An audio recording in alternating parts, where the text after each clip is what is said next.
Philadelphia, Pennsylvania, November the 2nd, 2014. The sun had already set, but the city was alive in the glow of streetlights and headlights. For 22-year-old nursing assistant Carlesha Freeland-Gaither, it was supposed to be an ordinary Sunday evening, a walk home like any other, through familiar blocks she had traveled countless times before. She was young, ambitious, and determined. Her friends described her as resilient.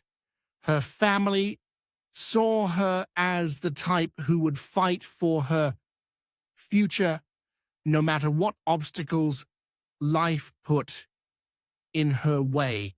But that night, in the middle of a city filled with people and movement, her life was about to be pulled into a nightmare in plain sight. The neighborhood around Germantown Avenue had a rhythm to it. Cars passed, people moved between corner stores and bus stops, and conversations carried through the air. It was the kind of environment where one could feel safe, where the presence of others gave the illusion that nothing bad could possibly happen, but predators are drawn to the places where people feel most secure, and sometimes the noise of everyday life drowns out cries for help. As Carlesha walked, a vehicle slowed nearby. The man behind the wheel was 37-year-old Delvin Barnes. His life had been marked by instability, violence, and disturbing behavior. To him, this wasn't a random moment of opportunity. It was a plan, an act of control, a way to drag someone else into the chaos that he carried with him. Barnes had a criminal history, and yet he was out on the streets that night looking for someone to take. His target became Carlesha. What happened next was caught on a grainy surveillance camera footage that would soon spread across national news outlets and social media. At approximately 9:40 p.m., Barnes stopped his car and approached Carlesha on the sidewalk. The video showed the suddenness of the attack. He grabbed her, and she resisted with everything she had. The struggle was violent and desperate. Carlesha kicking, thrashing, screaming as Barnes forced her toward his vehicle. Her glasses fell, her phone hit the ground, and the evidence of her fight was left scattered across the concrete. In those terrifying seconds, her instinct was not to freeze, not to surrender, but to make as much noise, to leave as many traces as possible.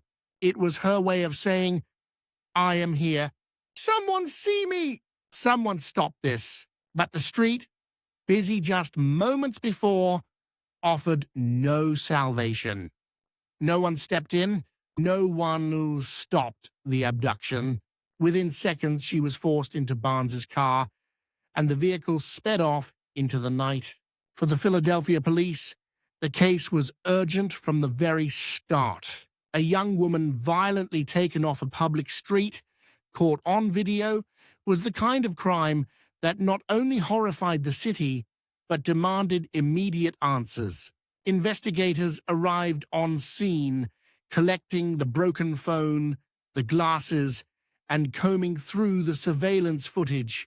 The grainy video showing the terrifying struggle was released quickly to the public, and it spread like wildfire.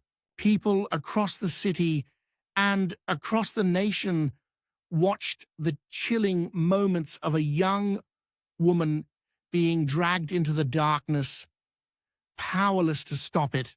Detectives followed the clues. They looked into Carlesha's background, her relationships, anyone who might want to harm her. But as the hours ticked by, it became clear that this was not the act of someone she knew. This was the work of a stranger. That realization heightened the urgency. If this man could attack someone randomly in public, he could do it again. Barnes, meanwhile, had driven her across state lines into Maryland. He believed he could vanish into the quiet, rural stretches outside Philadelphia's reach. What he didn't realize was that the same items he had overlooked in his panic would become the key to his undoing. Inside his car, police later discovered duct tape and other materials with his fingerprints. Every careless move he made was a breadcrumb leading back to him. In those 3 days, Carlesha lived through a nightmare. Barnes held her captive, transporting her from one place to another, his behavior volatile and unpredictable. But she never stopped fighting. Accounts later revealed that even in captivity she resisted him, looked for opportunities, and tried to leave behind evidence of where she was. Her strength and survival instinct kept her alive long enough for law enforcement to catch up. The break in the case came from a combination of forensic evidence and the sheer scale of the manhunt. Barnes had previously been wanted in Virginia for unrelated crimes, and his criminal record connected him to the abduction. Police tracked his car to Jessup, Maryland. On November 5th, 3 days after she was taken, agents moved in. They found Carlesha alive inside the vehicle, shaken but safe. The arrest of Delvin Barnes was swift, his attempts at evasion collapsing under the weight of coordinated police effort and the evidence he left behind. The news that Carlesha had been rescued spread quickly, bringing relief not just to her family but to a city that had watched the terrifying video of her abduction over and over. It was a rare story of survival in a genre of crime that often ends in tragedy. Carlesha was reunited with her family, her ordeal behind her, but the scars lasting. For her mother, it was nothing short of a miracle. For law enforcement, it was proof of what could be done when communities, technology, and relentless pursuit come together. As for Barnes, his fate was sealed. He faced federal kidnapping charges and was sentenced to 35 years in prison. His past crimes, his history of violence, and his lack of remorse painted the picture of a man who had been escalating towards something catastrophic. This time, the system caught up with him before he could take another life. The aftermath of Carlesha's case was filled with reflection. For her, survival meant years of healing, of processing the trauma, of reclaiming the feeling of safety that had been stolen in those violent moments on a city street. For Philadelphia, the case was a reminder of how quickly the illusion of safety can shatter even in broad daylight, even in the presence of others. The surveillance video that horrified the nation raised uncomfortable questions. How many people witnessed the struggle? How many heard the screams? And why didn't anyone intervene? It was a story not only about a woman's strength and survival, but also about society's silence. Carlesha's ordeal left behind a haunting truth. The streets we walk, the neighborhoods we know, can become hunting grounds in an instant. Danger doesn't wait for darkness. Sometimes it strikes in the middle of our daily lives, in front of cameras, cars, and people who never think they'll witness a crime. And the only thing that can break the silence is action. The courage to step forward, to intervene, to not look away. Queens, New York, March on the 13th, 1964. The streets of Kew Gardens were alive with the lingering signs of city life, the glow of apartment windows, the hum of cars passing in the distance, and the occasional sound of footsteps echoing across the sidewalks. It was the kind of night that seemed ordinary, unremarkable, where nothing more dramatic than the closing of shops or the barking of dogs should have occurred. But for 28-year-old Catherine Kitty Genovese, what unfolded that night would not only cost her life but also shock an entire nation. Hers became a story not just of a crime committed in public, but of how people responded or failed to respond when violence unfolded in front of them.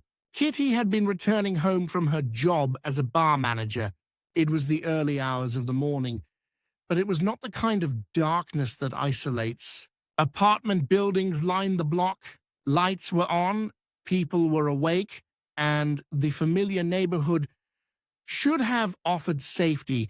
Kitty parked her car, walked toward her building, and was just steps from her front door when she was suddenly confronted.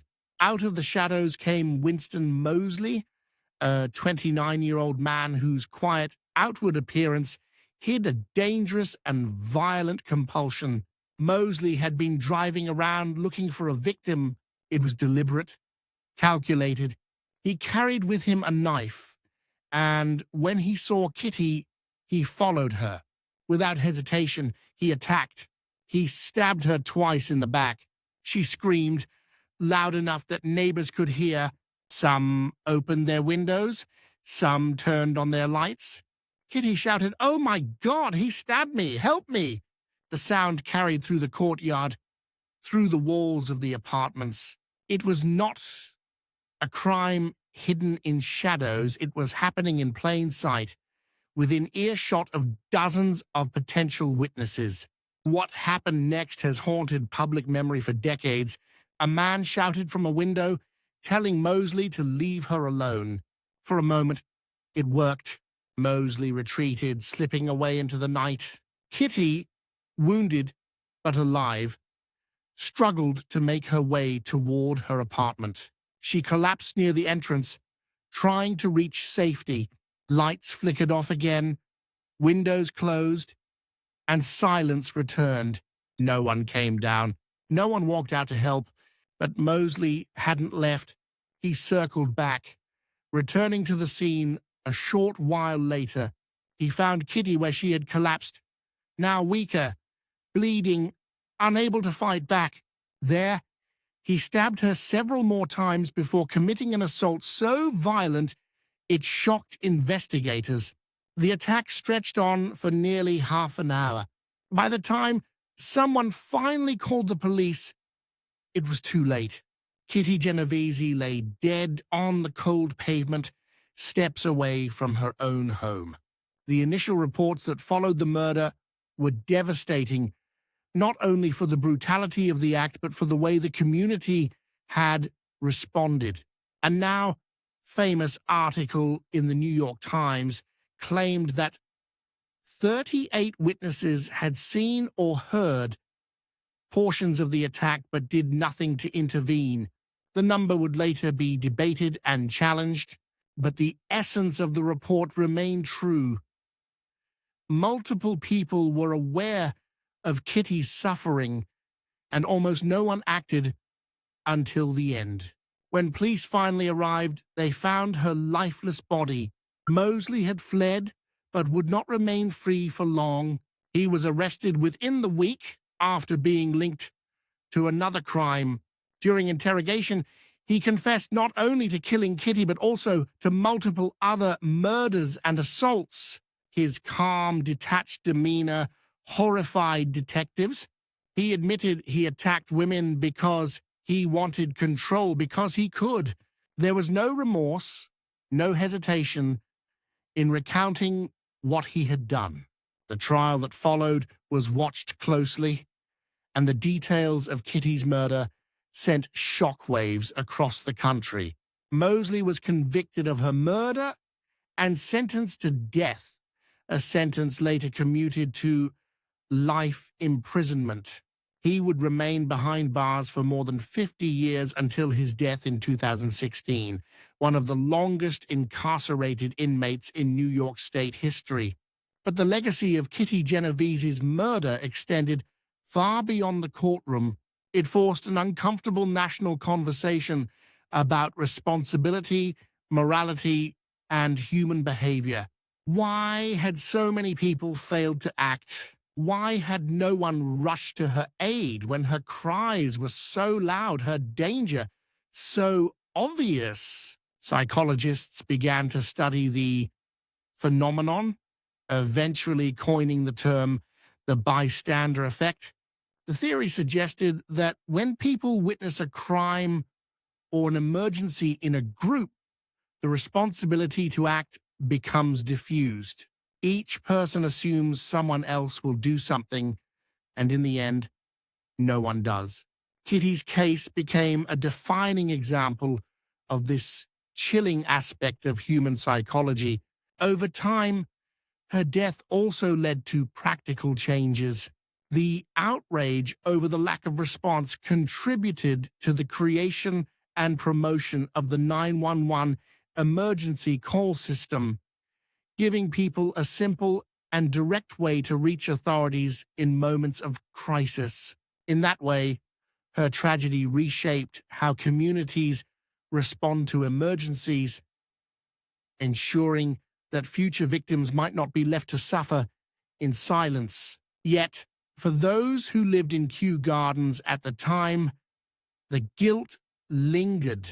Some neighbors later defended themselves, saying they thought it was a domestic dispute, that they didn't realize the severity of what they were witnessing, that calling the police wasn't as straightforward in 1964 as it is today.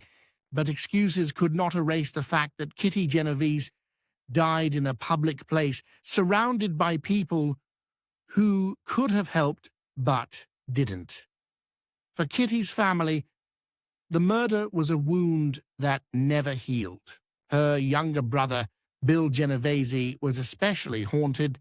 He was a teenager when she was killed, and the idea that his sister had died screaming for help while people looked away shaped the rest of his life. Years later, he created a documentary called The Witness, in which he tried to revisit the case to understand what really happened and to reconcile the myths with the reality.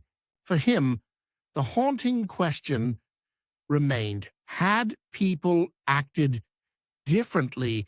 Could his sister have been saved?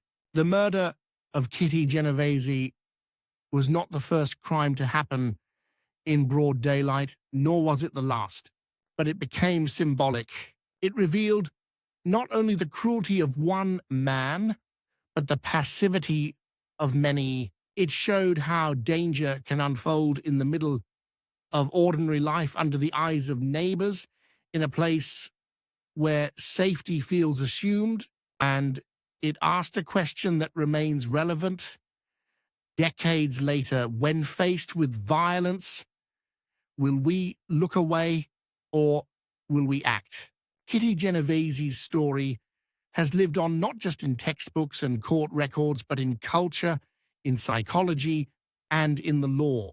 It is a story of loss, of failure, and of the uncomfortable truth that sometimes the greatest danger isn't only the attacker, but the silence of those who watch. Stillwater, Oklahoma, October 24th, 2015. The sky was clear. The streets were lined with families, students, and alumni. It was homecoming weekend for Oklahoma State University, and thousands had gathered to celebrate. The homecoming parade was a tradition, one of those small-town American rituals that combine nostalgia with community pride. Children waved flags, parents snapped photos, and floats passed by as the sound of marching bands filled the morning air. It was supposed to be a day of joy, laughter, and togetherness. But before it was over, it would become one of the darkest days in the town's history. At around 10:30 in the morning, just as the parade reached its peak, a 2014 gray Hyundai Elantra sped toward the crowd. Witnesses later described it as surreal, almost incomprehensible. The car didn't slow, didn't swerve, didn't brake. Instead, it plowed directly into the mass of people gathered along the street. Screams pierced the air as the vehicle cut through the crowd, bodies thrown into the air, the festive music instantly replaced with chaos and horror. The driver was identified as 25-year-old Adacia Chambers. In the aftermath, people struggled to understand why. She was young. She had no known connections to terrorism, no clear motive that explained such a violent act. Some witnesses initially thought it must have been an accident, a medical emergency, a brake failure. But as details emerged, the story became far more disturbing. In those few horrific moments, 4 people lost their lives, including a 2-year-old boy. Nearly 50 others were injured, some critically, as the car tore through the crowd before finally coming to a stop after hitting a barrier. The scene was chaos. Parents screaming for their children, first responders rushing in, parade-goers tearing down barricades to help the wounded. What had been a day of celebration was transformed in an instant into a mass casualty event. Adacia was taken into custody almost immediately. Witnesses had seen her behind the wheel, calm, expressionless, even as the destruction unfolded around her. Police quickly ruled out mechanical failure. The car was intact, and there were no skid marks to suggest she had tried to stop. Questions swirled. Was it intentional? Was she impaired? Or was there some other explanation? The investigation revealed a troubling picture. Adacia had a history of mental health struggles. Her father described her as fragile, someone who had battled with depression and instability for years. She worked at a fast food restaurant, lived a quiet life, and seemed, on the surface, like anyone else in the crowd that morning. But those closest to her knew she was not well. On the day of the parade, prosecutors argued she was in a state of psychosis, detached from reality and capable of an act that seemed senseless to everyone else. Toxicology tests later showed that Adacia was not under the influence of drugs or alcohol at the time of the crash. This was not a case of intoxicated driving. Instead, it was an episode rooted in her deteriorating mental state. She had reportedly expressed feelings of hopelessness and had difficulty separating reality from her delusions. To the public, that explanation felt both horrifying and unsatisfying. How could someone's internal battle spill out in such a violent and deadly way on a day meant for joy in front of so many? The trial process was agonizing for the families of the victims. They sat in courtrooms listening to testimony about their loved ones' final moments, trying to understand how such a tragedy could have happened. For the parents of the 2-year-old boy, there were no answers that could soothe the grief of losing a child in such a public, sudden way. Survivors described the terror of seeing the car coming toward them, the sound of impact, the feeling of being thrown across the pavement. The physical injuries would heal over time for some, but the psychological scars remained permanent. Adacia was ultimately charged with 4 counts of second-degree murder and 46 counts of assault. Her defense team argued that she was suffering from severe mental illness and was not fully responsible for her actions. Prosecutors countered that she had made choices. She had gotten behind the wheel. She had driven toward the parade route, and she had not stopped. In the end, rather than face the uncertainty of a jury trial, Adacia accepted a plea deal. In January 2017, she was sentenced to life in prison. For her, there would be no return to the outside world. For the Stillwater community, the aftermath was a period of mourning and reckoning. A memorial was created for the victims, and each homecoming since has carried with it a shadow, a reminder of the fragility of safety, even in moments of celebration. The sound of a parade, the drums, the trumpets, the cheers, would forever be linked to the memory of sirens, screams, and sudden silence. The broader reflection on the case revolved around the intersection of mental health and public safety. How could a woman so clearly unstable be left untreated, left to spiral into a state where mass tragedy was possible? Her father had told reporters that she needed help, that she had long struggled, but help had not come in time. For the families of the victims, those questions were painful reminders that systems designed to protect both the vulnerable and the public had failed. The Oklahoma State homecoming tragedy stands as one of those moments when daylight itself seemed to betray the community.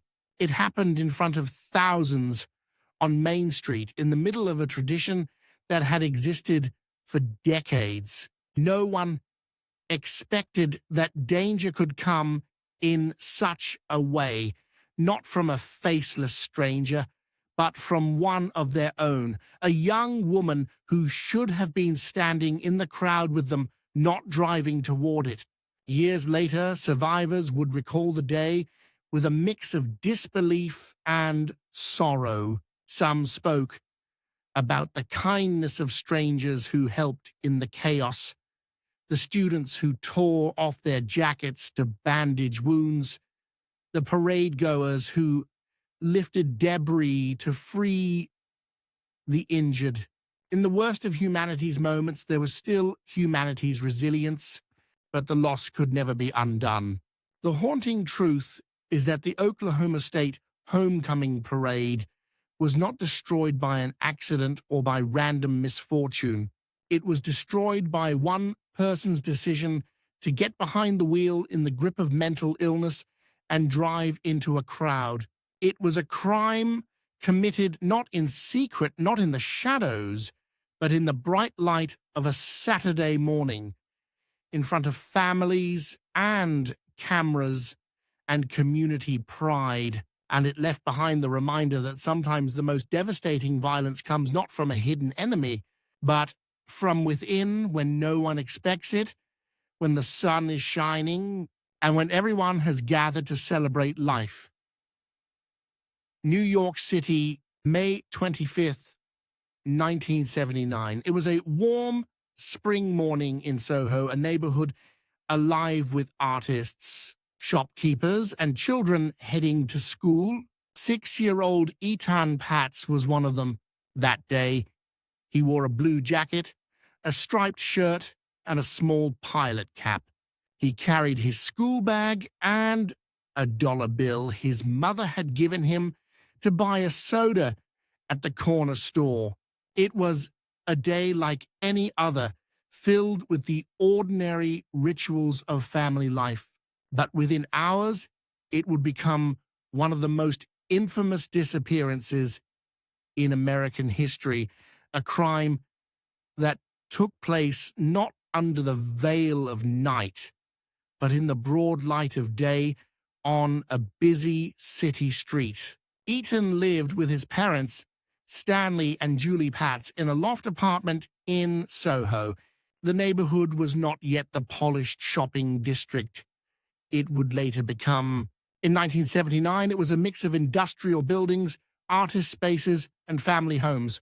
It had a raw edge, but it was also a place where neighbors knew one another, where children played on sidewalks, and where a sense of community lingered. On that morning, Etan begged his mother to let him walk to the bus stop alone for the very first time. It was only 2 blocks away. Julie hesitated. He was only 6, but eventually she agreed. It was a rite of passage, a small taste of independence for a boy eager to grow up. She kissed him goodbye, watched him leave, and never saw him again. Etan walked out into the daylight, joining the stream of people heading to work and school, but he never made it to the bus stop. Somewhere in those 2 blocks, he vanished. When the school day ended and he didn't return home, panic set in. Julie called the school, only to hear the words that would shatter her life. Etan had never arrived. The police were notified immediately, and by that evening, the streets of Soho were filled with officers, neighbors, and volunteers calling Etan's name. His photograph was distributed everywhere.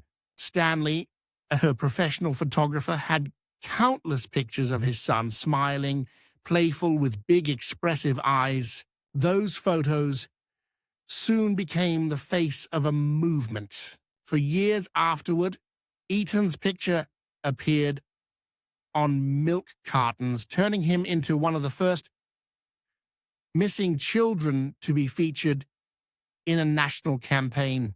His disappearance would mark the beginning of a new era in how America understood and responded to child abductions. But in those first days, there were only questions and dead ends. Police searched the neighborhood, questioned shopkeepers, checked basements, and combed through rooftops. Dozens of tips poured in, but none led to Etan. The family's anguish grew with each passing day. New York was a city where crime was not uncommon, but the idea that a child could vanish in broad daylight in the middle of a crowded neighborhood was unthinkable. Suspects came and went. A handyman, a local shop owner, strangers seen loitering in the area. Theories swirled, but evidence was scarce. Etan seemed to have disappeared into thin air. His parents held on to hope, refusing to move from their apartment for decades, just in case their son ever came home. Each year, on the anniversary of his disappearance, they held vigils and spoke his name, determined that the world would not forget. For years, the case grew cold, but the memory of Etan never faded. His disappearance changed the way parents thought about safety. It changed the way law enforcement handled missing child cases. May 25th, the day he vanished, was later declared National Missing Children's Day. The investigation reignited in the 2000s, more than 2 decades later, when new evidence and confessions surfaced. A drifter named Jose Ramos, who had been romantically involved with Etan's babysitter, became a prime suspect in the 1980s. He was convicted in an unrelated child molestation case, and Etan's family pursued a civil judgment against him, but there was never enough concrete evidence to prove his guilt in court. For years, Ramos was the face of suspicion, but not the man who would ultimately be convicted. The breakthrough came in 2012, when police received a tip that led them back to the Soho neighborhood, to a basement near where Etan had last been seen. It belonged to a man named Pedro Hernandez, a former store clerk who had worked in the area in 1979. Decades earlier, Hernandez had allegedly confessed to family members and a prayer group that he had lured a boy into the basement with the promise of a soda, choked him, and disposed of the body. At the time, no one had taken his word seriously, but when questioned by police, Hernandez gave a detailed confession. He said he had killed Etan and placed his body in a box that he left with the trash. The confession was shocking, but it was also problematic. Hernandez had a history of mental illness, and his accounts changed under questioning. He seemed to blur the lines between memory and imagination. Defense attorneys argued that his confession was unreliable, that he was vulnerable to suggestion and had fabricated the story. But prosecutors believed they had finally found the truth. The trial was grueling. Etan's family sat in court listening to the details of their son's last moments as described by the man accused of killing him. The first trial ended in a hung jury, with one juror refusing to convict. But in a retrial in 2017, Hernandez was found guilty of murder and kidnapping. He was sentenced to 25 years to life in prison. For the Patz family, it was the closest thing to closure they would ever have. They had finally heard a jury say what they had believed for decades, that someone was responsible for their son's disappearance. Yet even with the conviction, the case of Etan Patz remains a wound in the American conscience. His body was never found. His final moments will never be fully known. His parents never saw him grow up, never celebrated his birthdays beyond his 6th. The tragedy was not just the crime itself, but the way it changed the very fabric of childhood in America. Before Etan, parents thought nothing of letting their children walk a few blocks alone. After Etan, the idea of independence carried new fears. Etan Patz's disappearance was not a story hidden in shadows. It was daylight, it was a crowded neighborhood, it was a walk to the bus stop that should have been safe, and that is what makes it so haunting. He left home on a sunny morning, and within minutes, he was gone. No screams, no witnesses who understood what they were seeing, no one who realized until it was too late. Decades later, the name Etan Patz still echoes as a reminder that safety is fragile, that trust can be shattered in the most ordinary of moments. His face on a milk carton became a symbol for all missing children, a warning and a call to vigilance. For every parent who has since held their child's hand a little tighter, Etan's story is part of the reason why. On the morning of October 16th, 2002, downtown Houston bustled with the usual weekday rhythm. The sun rose over glass skyscrapers, traffic roared along the freeways, and office workers hurried through revolving doors, clutching their coffees. Among them was Belinda Temple, a 30-year-old high school teacher, 7 months pregnant, a woman described by her friends as radiant, kind, and dedicated to her students. She lived in the Houston suburb of Katy with her husband, David Temple, a former high school football star turned coach. They were the picture of a stable, middle-class family. But what unfolded that afternoon was a shocking crime in broad daylight, one that revealed a tangled web of betrayal, deceit, and violence hidden beneath the surface of an ordinary suburban marriage. Belinda's day began like countless others. She drove to Katy High School, where she taught special education. Students remembered her as patient, gentle, and always willing to give extra time to those who struggled. She was excited about her pregnancy, often chatting with colleagues about baby names and nursery plans. At home, she prepared lunches, folded laundry, and managed the rhythms of family life. By all appearances, she was living the kind of ordinary happiness many envied.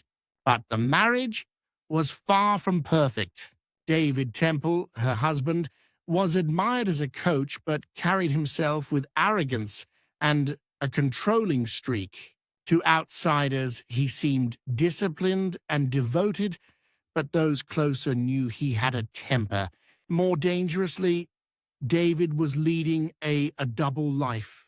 Behind Belinda's back, He was having an affair with a co-worker named Heather Scott, a young woman who worked as a teacher at the same school.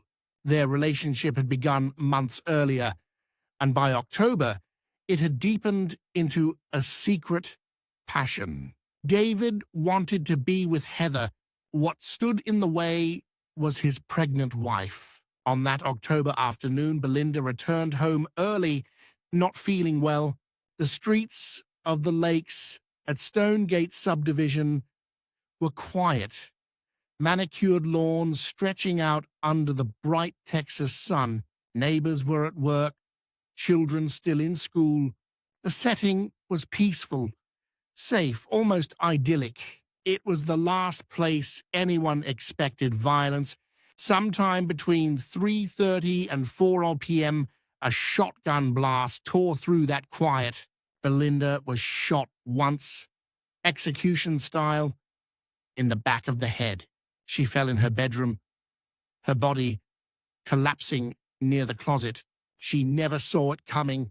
The sound echoed faintly through the neighborhood, but no one recognized it as a gunshot.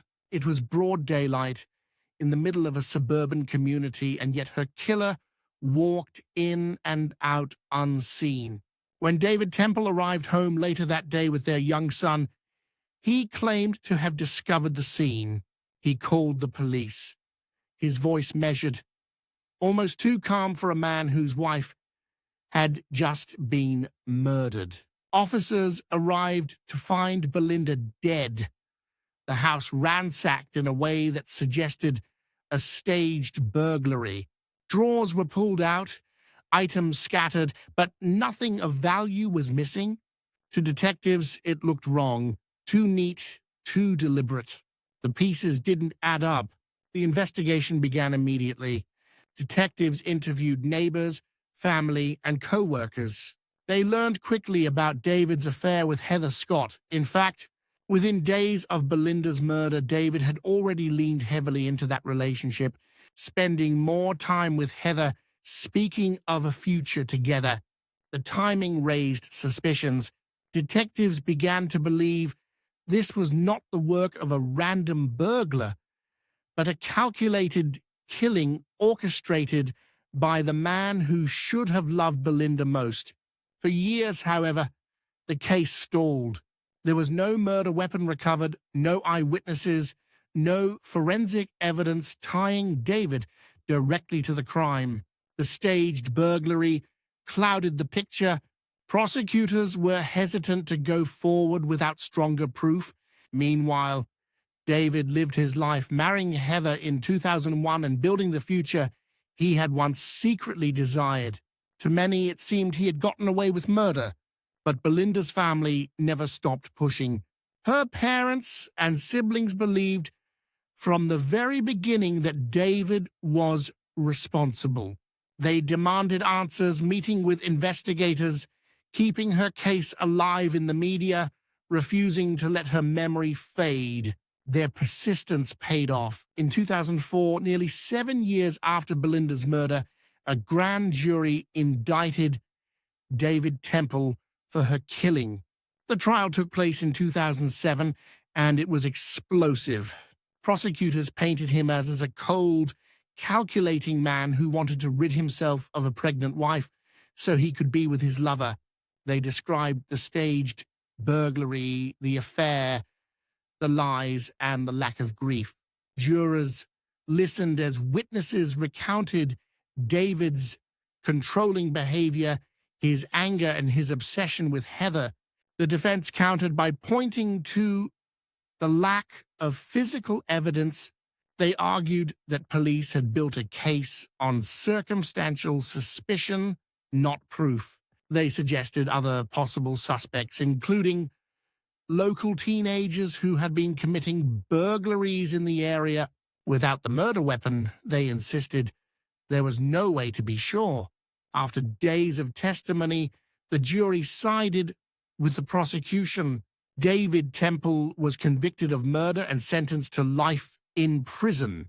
For Belinda's family, it was a measure of justice. though it could never restore what was lost. Her unborn child, a baby girl, died with her that day. The tragedy was doubled, and the void left in the family's life was immeasurable. But the story didn't end there. In the years that followed, the case was thrown back into turmoil. Appeals raised questions about withheld evidence and prosecutorial misconduct. In 2016, David's conviction was overturned, and he was granted a new trial. The case once again made headlines, reopening old wounds for Belinda's family, who were forced to relive the nightmare. The retrial began in 2019. Once again, prosecutors presented the affair, the staged burglary, the motive. Once again, the defense argued that the state had no physical evidence. This time, the jury found him guilty of murder, but sentenced him to life with the possibility of parole after 30 years. David Temple returned to prison, older but still defiant, still proclaiming his innocence. For Belinda's loved ones, the retrial brought exhaustion. They had fought for justice for nearly 2 decades. Through legal twists and heartbreak, the outcome was bittersweet.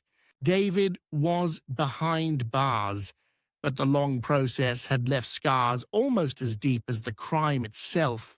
Looking back, the case remains haunting, not just for its brutality, but for the setting. A bright Texas afternoon, a quiet suburban street, a young woman preparing for motherhood. There were no shadows to hide in, no dark alleys or desolate highways.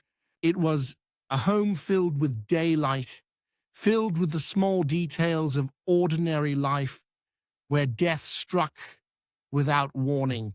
Belinda Temple's murder underscores the chilling truth that crimes of passion and betrayal often take place not in secrecy, but in plain sight.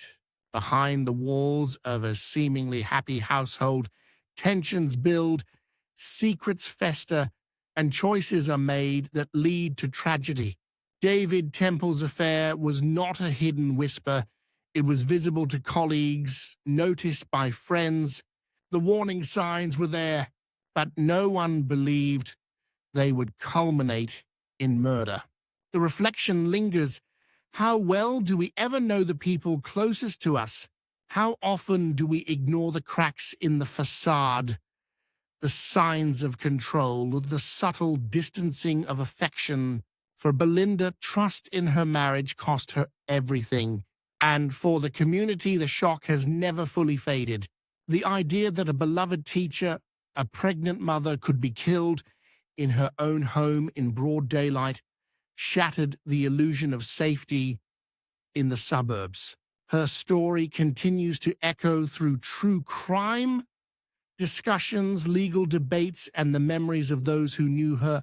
Belinda Temple's life was ordinary, beautiful, and full of promise. Her death was senseless, brutal, and staged to look like something it wasn't. In the end, the truth emerged, but only after years of struggle. She remains a symbol of how betrayal can turn deadly, how love, twisted by selfishness, can destroy lives, and how justice, even when delayed, is worth the fight. August 1st, 1966. The University of Texas campus in Austin shimmered under the relentless summer heat. Students walked across the quad, chatting, carrying books, heading toward the library.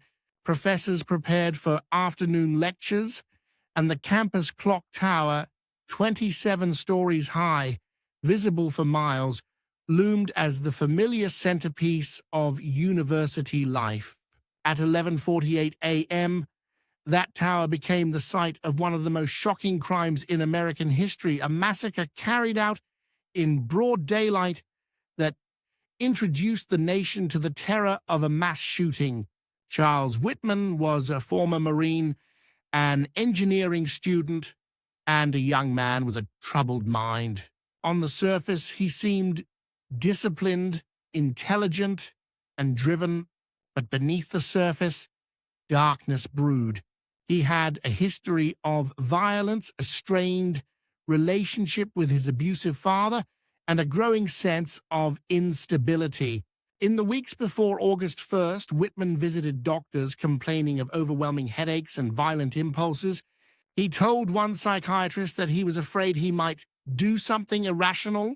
The warning signs were there, but no one predicted what he would unleash. That morning, before arriving at the university, Whitman committed his first acts of violence. In his Austin home, he murdered his wife, Kathy, stabbing her in her sleep. He then drove to his mother's apartment and killed her as well. In notes he left behind, Whitman claimed he wanted to spare them the shame of what he was about to do. He then loaded his car with weapons, rifles, shotguns, pistols, and hundreds of rounds of ammunition. He drove to the University of Texas campus, arriving just before noon. Dressed like a maintenance worker, he pushed a trunk full of weapons up the elevator to the 27th floor of the clock tower. From there, he climbed to the observation deck, stepped out into the glaring sunlight, and began shooting. At first, the sounds echoed across campus without clear recognition. Some thought it was construction, others fireworks, but within seconds, screams erupted and the reality set in. Someone was shooting indiscriminately at students, staff, and passers-by. The scene below turned into chaos. People ran for cover, ducked behind trees, walls, and cars. Those caught in the open fell to the ground, praying they wouldn't be hit. Whitman's vantage point gave him terrifying power. From 300 feet up, he had a clear line of sight across the campus and surrounding streets. He targeted anyone he could see, firing at moving figures, at those trying to help the wounded, even at people blocks away. The police were quickly alerted, but responding officers faced enormous challenges. Approaching the tower meant stepping into the line of fire. Whitman shot at officers, pinning them down. Some students and citizens armed with hunting rifles from their cars began returning fire, aiming up at the tower in an attempt to suppress his shots. For more than 90 minutes, the campus was under siege, the sun beating down as bullets rained from above. The bravery that emerged that day was extraordinary. Students risked their lives to drag the injured to safety. Faculty shielded their students with their own bodies. Ambulance crews raced onto the campus despite the danger, carrying stretchers while shots cracked around them. And the police, gathering reinforcements, began plotting how to end the nightmare. Eventually, 3 officers, Ramiro Martinez, Houston McCoy, and Jerry Day, along with a civilian named Alan Crum, made their way up the tower. Step by step, floor by floor, they ascended, knowing Whitman could be waiting at any corner. They reached the 27th floor, crept onto the observation deck, and confronted him. In a burst of gunfire, Martinez and McCoy shot Whitman, killing him instantly. At 1:24 p.m., the siege was over. The toll was devastating. 16 people were dead, including an unborn child. More than 30 others were wounded. The victims included students, faculty, and people simply passing through campus that day. Many were shot while trying to help others. Which of these cases shocked you the most? Let us know in the comments.